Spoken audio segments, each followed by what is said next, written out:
bueno, de la playa, nos enfocamos en esta charla que vamos a tener porque vamos a hablar del impacto del azúcar en nuestro cuerpo. Hemos escuchado en reiteradas oportunidades justamente de los efectos de los blancos, ¿no?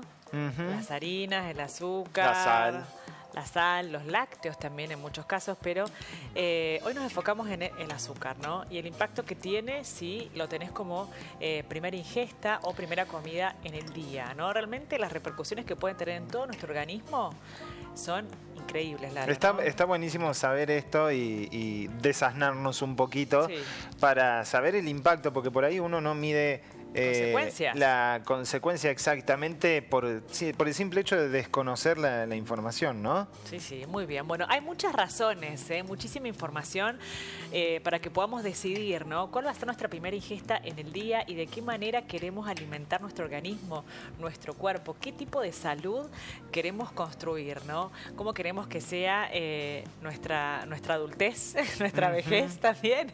Bueno, es algo que se construye todos los días. Para esto está con nosotros la doctora Josefina Terzaga, quien es especialista en medicina integrativa. Le damos la bienvenida. ¿Cómo estás, José? Bienvenida.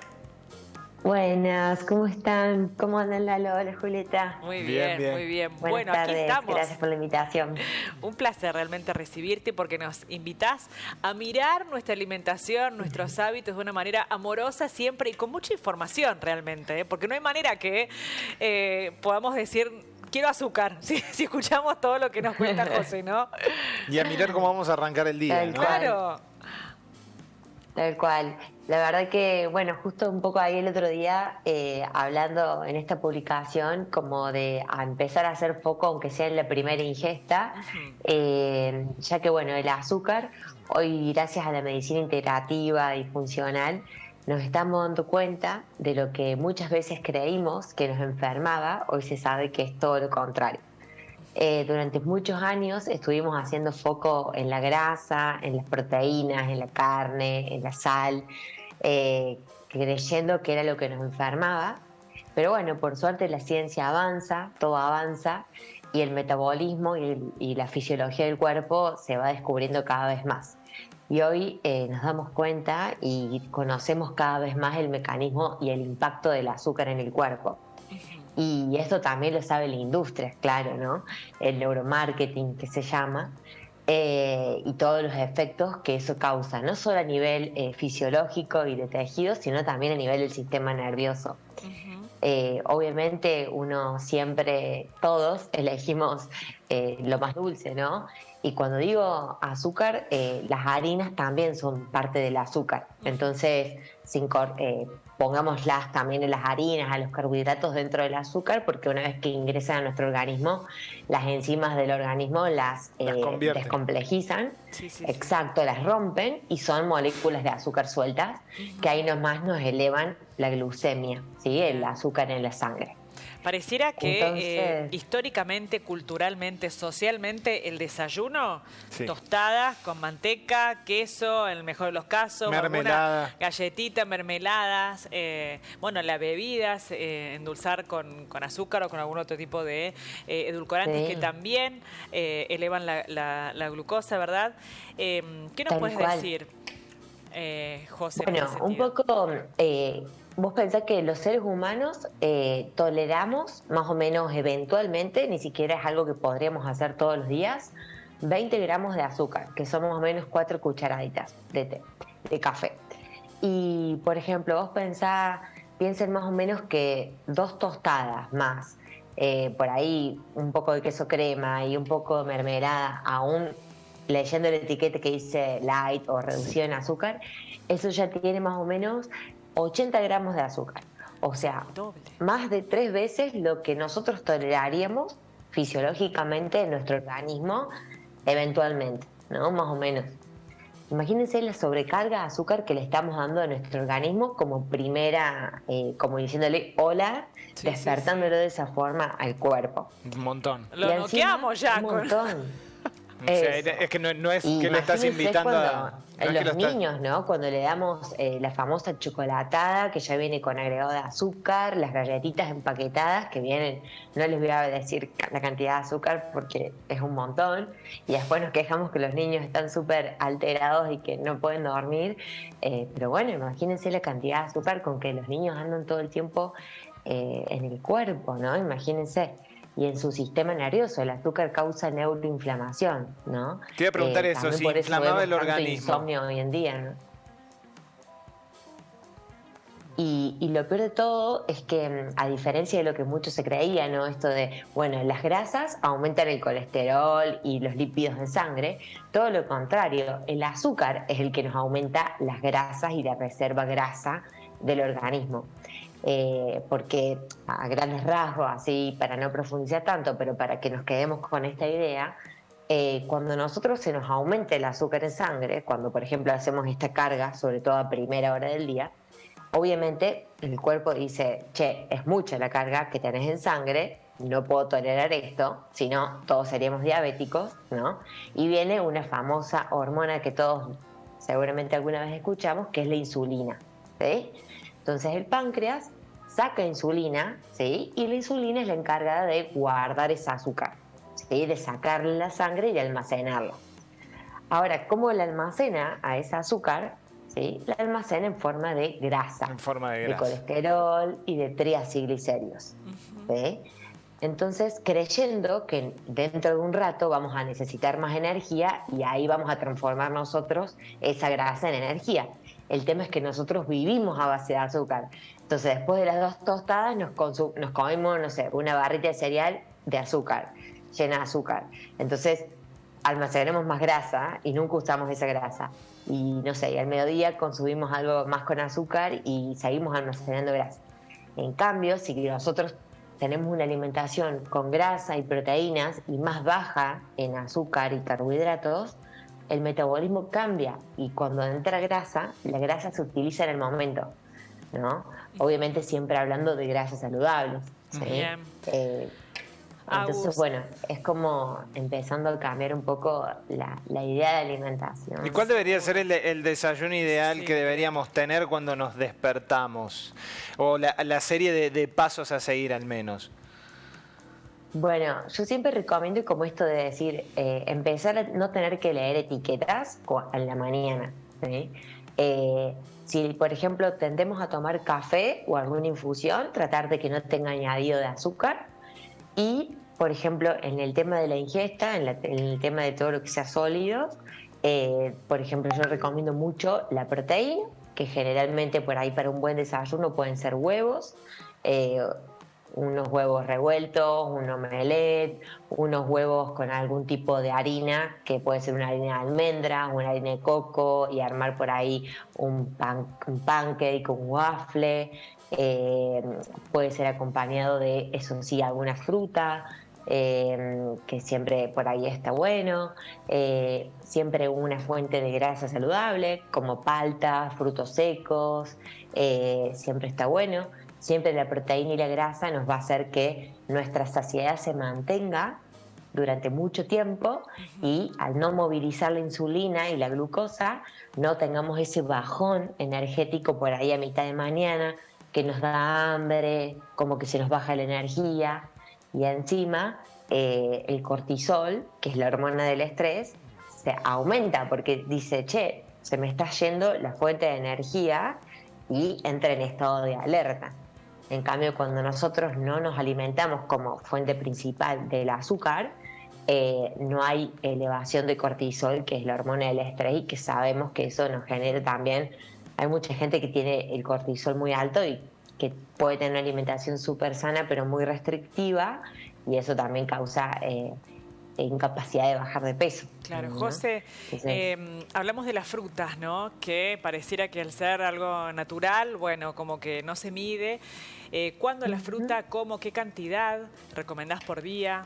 ¿Combinada con qué? Bueno, las frutas, más allá de que sean el azúcar natural, es la fructosa. Y la fructosa hoy también se sabe, digamos, que por ahí en exceso también es la principal fuente de acúmulo de triacilglicéridos, porque a diferencia de la glucosa, no se puede no se puede utilizar ni un poquito como de energía diferente de otras moléculas de azúcar. Pero no quiere decir que no se la pueda consumir, sino que hay que darle a la fruta su lugar y saber cómo consumirla. No en exceso, que por ahí, no sé, en pandemia hubo mucho como esto de, bueno, consumamos licuado de 40 bananas, ¿no? Y eso sí, ¿no? Es un exceso muy grande de fruta. Entonces, podemos consumir fruta. Yo siempre recomiendo de 3 a 4 frutas por día, no más de eso, alguien que no tiene insulinoresistencia y que no es diabético. Alguien que no tiene ninguna enfermedad de base puede consumir 2, 3 frutas por día. Yo siempre sugiero acompañado de una fuente de grasa como frutos secos, por ejemplo, o alguna preparación. Y alguien que sí tiene insulinoresistencia y diabetes, yo la verdad que ahí aconsejo ser muy cuidadoso. Bien, ¿qué pasa con los edulcorantes, no? Bueno, ahí está, ¿no? Como el tema de los edulcorantes, muchas veces cuando a veces intentamos como reemplazar lo dulce, claro. Los edulcorantes son algo que nos da dulzor, pero que nos promete ser 0 calorías, ¿no? El tema es que cuando empezamos a reemplazar, empezamos con el famoso chorro de edulcorante, ¿no? El chorro. El sistema nervioso lo percibe como que cada vez eso va siendo más dulce y necesitamos cada vez más dulce. Empezamos con 2 gotitas y después terminamos con un montón de cantidad. Y eso, lo mismo con las bebidas 0 azúcar, es exactamente lo mismo. Claro. Cuando empezamos esas dietas, ¿no? Empezamos a decir, bueno, como algo dulce pero 0 calorías. Ok, es 0 calorías, pero el sistema nervioso cada vez te va a pedir más dulce. Cada vez te va a pedir más gaseosa 0, cada vez te va a pedir más edulcorante, ¿sí? Y en algún momento, más allá de que vos sigas consumiendo eso en 0 calorías, cada vez vas a hacer más o vas a encontrarte con que en algún momento vas a consumir algo no 0 calorías y va a ser, no sé, una torta o un helado, pero en grandes cantidades, ¿no? Como que tu cuerpo cada vez va a necesitar más dulce. Entonces, la idea, yo siempre digo, es tratar de reducir el dulzor, digamos, claro. No reemplazarlo con algo 0 calorías, sino tratar de ir bajando el dulzor, como ir de nuevo a los gustos naturales. ¿Qué recomendás, por ejemplo, para alguien que quiera dejar el azúcar o el edulcorante? Yo te voy a contar, yo primero me fui del azúcar, pasé el edulcorante y después me fui del edulcorante y reemplacé con canela y me pareció espectacular. Sí. Bueno, es un buen intermedio, y si no, por ejemplo, el stevia. Un buen stevia natural es un buen intermedio también, que ojo ahí también porque, como dije antes, el neuromarketing está siempre al salto, sabe lo que nos da el azúcar en el cuerpo, entonces nos quiere meter en cualquier alimento el azúcar en forma de, nunca en las etiquetas va a decir azúcar, siempre va a decir nombres raros que nosotros no sabemos leer. Entonces, por ejemplo, yo ayer justo subí a redes una stevia que decía 0 calorías, sin TAC, y cuando uno lee los ingredientes decía sucralosa, que es un tipo de azúcar. Y después, si uno seguía leyendo, decía azúcar. Y vos supuestamente, un diabético, va a comprar una stevia creyendo que es stevia, y capaz que no se pone a leer los ingredientes. Y atrás decía azúcar.